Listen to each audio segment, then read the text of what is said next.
C'est parce que je voulais que dans le titre, j'ai mis très longtemps à le trouver, mais il est arrivé d'un seul bloc, je voulais qu'on comprenne que mon point de vue était non pas de faire un film pédagogique sur le bois de Vincennes, etc., ni un film historique, ni même que mon idée c'est que on allait au bois parce qu'on pense que c'est un petit paradis et que c'est donc la partie paradisiaque de notre vie. Mais je me souviens que je n'ai pas réussi à convaincre les gens de l'Avance sur recette en leur disant, voilà, les gens que je veux filmer, c'est-à-dire vous et moi, mais d'autres gens, s'ils n'allaient pas au bois, leur vie ne vaudrait pas la peine d'être vécue.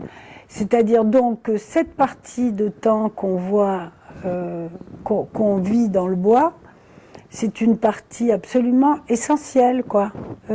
Parce que c'est la partie bien de la vie, c'est la partie qui vaut la peine, c'est la partie où chacun est créatif, où chacun invente son monde, ou en tout cas pratique non seulement son plaisir et son bien-être, mais ce à quoi il croit.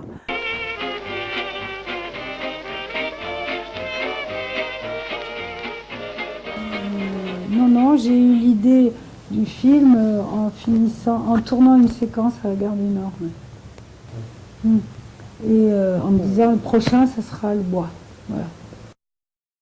S'il y a un endroit où il suffit d'être pour être dans le bien, c'était quand même super intéressant d'y aller. D'autant que on ne s'intéresse absolument pas à ça et que les seuls gens qui s'intéressent au bien, c'est les publicitaires, quoi. C'est la pub qui s'intéresse au bien, quoi. Et je voulais qu'on entende la langue du bien, et qui n'est pas la langue publicitaire. Mais moi, chaque personne que j'ai filmée au bois a commencé par me dire « ici, je suis bien ». Et je termine. Ce qui change tout de filmer au bois par rapport à la gare du Nord, par exemple, c'est que chacun choisit de venir au bois. Il s'agit donc d'actes de personnes libres. On dit le temps libre, chacun choisit. Et dans les films documentaires, on a quand même une furieuse tendance à filmer les gens sous la contrainte, à filmer les gens dans leur souffrance, et c'est passionnant, et c'est évidemment que ça peut être un cinéma de la dénonciation, de la révolte, et c'est formidable. Mais si on s'intéresse à ce que les gens, les autres, ce que sont les autres, ce qu'ils désirent, etc., c'est quand même hyper important.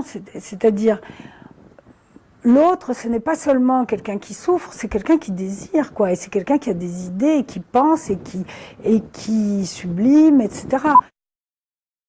Oui, c'est Rousseau, c'est Virgile, c'est Shakespeare, enfin, je veux dire, il y en a eu des gens qui ont pris le bois et la forêt comme théâtre. Bien sûr, c'est Fourier, mais c'est aussi Gilles Deleuze. Pourtant, il préférait l'herbe aux arbres, mais voilà.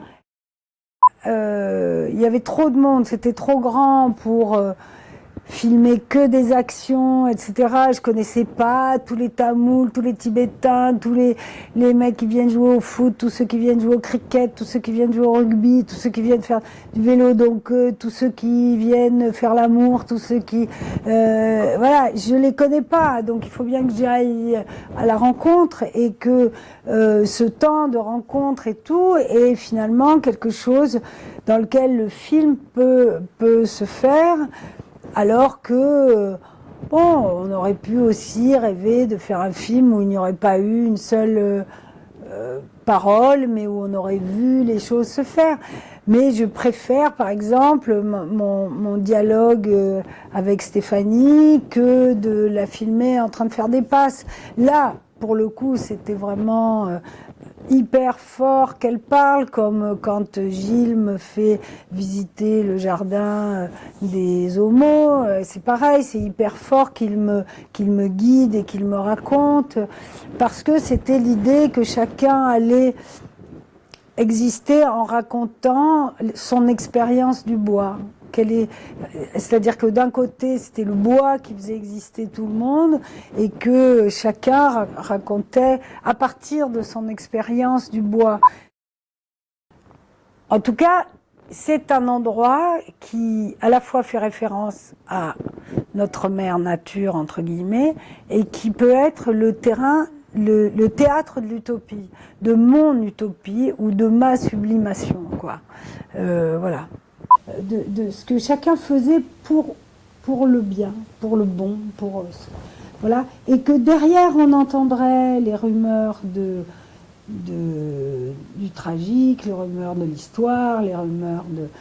Mais que c'est Shakespeare, il y a une phrase très connue dans César où il dit Antoine, je sais plus, non, c'est Antoine qui parle du meurtre de César et il dit Brutus is a good man. Et il commence comme ça, il fait l'apologie de Brutus qui est le meurtrier. Voilà. Eh bien, moi, cette apologie, je trouve que c'est une forme. Et je pense que quand on fait des films, on choisit des formes. Eh bien, le bois, pour moi, c'est la forme de l'apologie.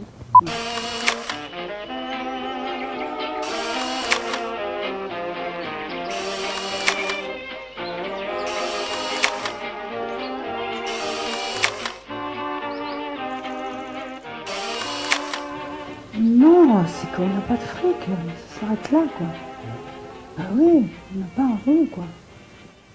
Mais ça prend, oui, ça prend beaucoup de temps parce que, en tout cas, moi, je ne suis pas du tout douée pour me faire financer et tout ça. Voilà, c'est certain que s'il y avait des chaînes de télévision mettaient un peu d'argent dans le cinéma d'auteur documentaire, la vie serait moins dure, mais on va se débrouiller sans eux.